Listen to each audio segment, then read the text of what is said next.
అందరికీ నమస్కారం. మనకి నిన్న దురదృష్టవశాత్తు మదనపల్లి టౌన్లోని 7 ఏళ్ల మైనర్ బాలిక మీద అత్యాచారం చేసి తర్వాత ఆమెని రేప్ చేసి చంపిన తర్వాత డ్రమ్లో పూడ్చిపెట్టడం జరిగింది. దాన్ని నిన్నంతా కూడాను మదనపల్లి టౌన్లో ఉన్న ప్రతి ఒక్క ప్రజలు కూడాను వచ్చి రోడ్డు మీద మరియు ఇంటి దగ్గర చాలా వరకు ప్రొటెస్ట్ అవన్నీ చేసి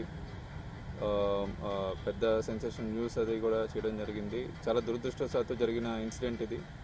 పోలీస్ శాఖ మరియు రాష్ట్ర ప్రభుత్వం అంతా కూడా చింతిస్తున్న ధోరణి. అదేవిధంగా మనకి నిన్న ముద్దాయి ఎవరైతే ఉన్నారో ఈ ఎంటైర్ ఇన్సిడెంట్కి మూల కారణమైన అతను ఈరోజు మార్నింగ్ ముదివేడి దగ్గర అంగళ్ళు క్రాస్ దగ్గర ఒక చెరువులోని అన్ఐడెంటిఫైడ్ డెడ్ బాడీ కింద ట్రేస్ అయ్యి తర్వాత అతన్ని కులవర్ధన్ అని ముద్దాయిగా మనము రికగ్నైజ్ చేయడం జరిగింది.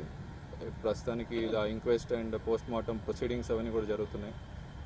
యాజ్ పర్ ప్రిలిమినరీ ఇన్ఫర్మేషన్ అతను సూసైడ్ చేసుకొని డ్రౌన్ అయినట్టు తెలుస్తుంది. అండ్ ఫర్దర్ అప్డేట్స్ అన్నీ కూడా మన ఇన్వెస్టిగేషన్ ప్రాసెస్లో రివీల్ అయితే మనం కమ్యూనికేట్ చేస్తామండి. Thank you sir. నిన్న మార్నింగ్ కొంత సమాచారం దొరికాడు పోలీసు. మనకి ఏమైందంటే నిన్న మార్నింగ్ మనకి ముద్దాయి ఇంటికి వెళ్ళి మనం డోర్ బ్రేక్ చేసి చూసినప్పుడు ముద్దాయి అండ్ పక్కనే డ్రమ్లోని చనిపోయిన పాప కూడా శవం కూడా లభ్యమైంది. ఆ టైంలోని చుట్టుపక్కల ఒక 50 మంది గ్రామస్తులంతా కూడా గుమిగూడి ఇతన్ని చంపడానికి ప్రయత్నించే సమయంలో మనమే రక్షక్ వెహికల్ని లో పెట్టి ముద్దాయిని అక్కడి నుండి తీసుకెళ్ళడం జరిగింది. మళ్ళీ అక్కడ లా అండ్ ఆర్డర్ సిచ్యువేషన్ చాలా హెవీగా డెవలప్ అవడం వల్ల హైవే కూడా బ్లాక్ అవడం వల్ల మనకి ఆ రక్షక వెహికల్ స్టాఫ్ను కూడా పిలవడం జరిగింది. అక్కడ ఒక డ్రైవర్ మాత్రమే ఉండడం జరిగింది ముద్దాయితో పాటు. ఆ సమయంలో అతను తప్పించుకొని పారిపోవడం జరిగింది మార్నింగ్ టైం. తర్వాత ఒక 2 టీమ్స్ పెట్టి వెతికించాం కానీ హౌఎవర్ రిజల్ట్ దొరకలేదు. ఈరోజు ఇలా శవంగా మారడం జరిగింది. నిన్న జరిగిన ఆందోళనలో కొన్ని యాంటీ సోషల్ ఎలిమెంట్స్ యాక్టివ్గా పాల్గొన్నాయి అనేది ఒక జరుగుతుంది. అది ఎంతవరకు అంటే ఆల్రెడీ ఎవరైతే ఇదంతా ఇష్యూని పొలిటిసైజ్ చేశారో లేదంటే ఇది ఒక రాంగ్ ధోరణి వైపు తీసుకెళ్లారో వాళ్ళందరి మీద కూడా కేసెస్ అవి రిజిస్టర్ చేయడం జరిగింది. స్ట్రిక్ట్ యాక్షన్ తీసుకుంటాము.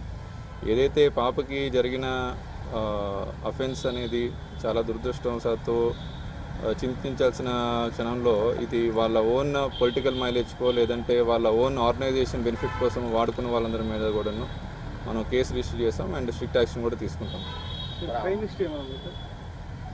ఇతని మీద డిసీజ్డ్ మీద ఏం లేదండి. అక్యూజ్డ్ మీద ఒక కేసు ఇంతకుముందు ఉంది, 324 కేసు హర్ట్ కేసు ఉంది. అది ఆల్రెడీ అతను లోక్ అదాలత్లో కాంప్రమైజ్ అయ్యి అది డిస్పోజ్ అయిపోయింది.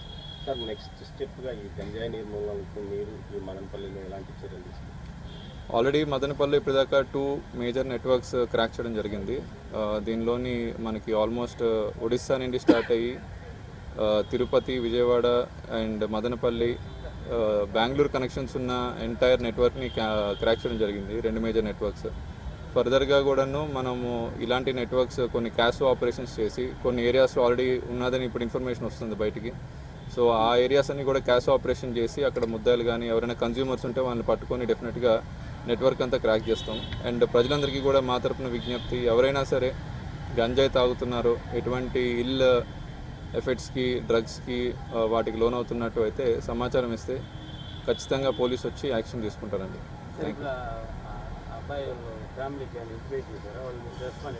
ఆల్రెడీ ఇంటిమేట్ చేశారండి. వాళ్ళ ఫ్యామిలీ మెంబర్స్ కూడా వస్తున్నారు. వాళ్ళ మదర్ ఐ థింక్ బెంగళూరు ఎక్కడ ఉన్నారు బయట, వాళ్ళు కూడా ఇంటిమేట్ చేయడం జరిగింది.